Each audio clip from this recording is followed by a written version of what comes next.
چوتھا حق قرآن مجید پر عمل کیا جائے۔ قرآن مجید کا چوتھا حق ہر مسلمان پر یہ ہے کہ وہ اس پر عمل کرے اور اسے اپنی زندگی کے لیے رہنما بنائے۔ حقیقت تو یہ ہے کہ قرآن مجید کو پڑھنا اور سمجھنا بھی تبھی زیادہ مفید ہوگا جب اس پر عمل کیا جائے۔ قرآن تو ھدی للناس، یعنی تمام لوگوں کے لیے رہنمائی ہے۔ اس میں ہمارے لیے ہر معاملے کے بارے میں ہدایات موجود ہیں۔ قرآن ہمیں بتاتا ہے کہ کن باتوں پر عمل کرنا ہے اور کن کاموں سے بچنا چاہیے۔ اس میں انفرادی احکام بھی ہیں اور اجتماعی قوانین بھی۔ اللہ تعالیٰ نے یہ تفصیلی ہدایات اس لیے عطا کی ہیں کہ ہم ان کے مطابق زندگی گزاریں۔ اگر ہم اللہ تعالیٰ کے قانون اور اس کی شریعت کو نافذ نہیں کرتے تو یہ بڑی ناشکری کی بات ہے۔ سورۃ المائدہ میں ارشاد ہوا ہے مَن لَّم يَحْكُم بِمَا أَنزَلَ اللَّهُ فَأُولَٰئِكَ هُمُ الْكَافِرُونَ، یعنی جو لوگ اللہ کے نازل کیے ہوئے قرآن کے مطابق فیصلے نہیں کرتے وہی تو کافر ہیں۔ اسی بات کو نبی اکرم صلی اللہ علیہ وسلم نے ایک اور انداز سے واضح فرمایا، ما آمن بالقرآن من استحل محارمہ، جس شخص نے کسی ایسی چیز کو اپنے لیے جائز ٹھہرایا جسے قرآن مجید نے حرام قرار دیا ہو تو ایسا شخص قرآن پر ایمان نہیں رکھتا۔ یہ ہمارے لیے بڑی چونکا دینے والی بات ہے۔ اگر کوئی شخص ایسا کام کرتا ہے جسے قرآن نے حرام قرار دیا ہو تو نبی اکرم صلی اللہ علیہ وسلم کے فرمان کے مطابق وہ مومن نہیں ہے۔ اس سے ثابت ہوا کہ یہ ہماری بنیادی ذمہ داری ہے کہ ہم قرآن کو اس ارادے سے پڑھیں اور سمجھیں کہ ہمیں ہر صورت قرآن کے بتائے ہوئے راستے پر چلنا ہے، چاہے ہمیں کتنی تکلیفیں برداشت کرنی پڑیں اور کتنی ہی قربانیاں دینی پڑیں۔ اس کے بغیر قرآن پر عمل کا حق ادا نہیں ہو سکتا۔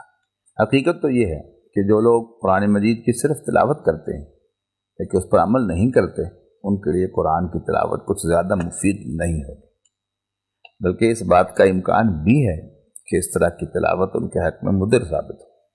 امام غزالی رحمۃ اللہ علیہ اپنی کتاب احیاء العلوم میں لکھتے ہیں کہ قرآن کے بعض پڑھنے والے ایسے ہیں کہ جنہیں سوائے لعنت کے اور کچھ حاصل نہیں ہوتا، اس لیے کہ جب وہ قرآن میں یہ پڑھتے ہیں کہ لعنت اللہ علی الکاذبین، یعنی جھوٹوں پر اللہ کی لعنت ہو، اگر وہ خود جھوٹ بولتے ہیں تو یہ لعنت خود انہیں پر ہوئی۔ اسی طرح سود کھانے، کم تولنے، تھوڑا ناپنے، پیٹھ پیچھے برائی کرنے والے اور طعنہ دینے والے قرآن حکیم کو پڑھتے ہوئے خود قرآن مجید کی دردناک سزاؤں کے مستحق ٹھہرتے ہیں۔ جب ہم حضور صلی اللہ علیہ وسلم اور ان کے اصحاب کی زندگیوں پر نظر ڈالتے ہیں تو ہمیں ایسا معلوم ہوتا ہے کہ ان لوگوں کی زندگیوں میں قرآن رچا بسا ہوا تھا۔ ان کا ہر عمل اس بات کی گواہی دیتا تھا کہ انہوں نے قرآن کو واقعتاً اپنا رہنما بنایا ہے اور اپنی مرضی کو قرآن کے فیصلے کے آگے جھکا دیا ہے۔ حضرت عائشہ رضی اللہ تعالی عنہا سے ایک صحابی نے یہ سوال کیا کہ نبی اکرم صلی اللہ علیہ وسلم کی سیرت کیسی تھی؟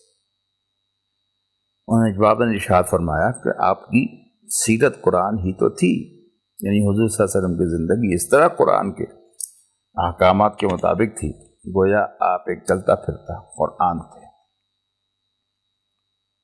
اگر ہم یہ چاہتے ہیں کہ قرآن کے مطابق زندگی گزاریں تو ہمارے لیے حضور صلی اللہ علیہ وسلم کی زندگی ایک بہترین نمونہ ہے۔ گویا حضور صلی اللہ علیہ وسلم کے نقش پات پر چلنا قرآن پر عمل کرنے کا ذریعہ ہے۔ قرآن کے کچھ احکام انفرادی زندگی سے متعلق ہیں اور بعض کا تعلق اجتماعی معاملات سے۔ ایسے تمام معاملات جن کا تعلق کسی فرد کی ذاتی زندگی سے ہے، مثلا نماز، روزہ، حج، زکوٰۃ، حلال رزق کمانا، دوسروں کے ساتھ اس سے سلوک کرنا وغیرہ، یہ احکام ہر مسلمان کے لیے ہر دم لازم ہیں۔ لیکن وہ احکامات جو اجتماعی معاملات سے متعلق ہیں، مثلا چور کا ہاتھ کاٹنا، سودی نظام کا خاتمہ وغیرہ، ایسے احکام پر اس وقت تک عمل نہیں کیا جا سکتا جب تک طاقت اور حکومت مسلمانوں کے ہاتھ میں نہ ہو۔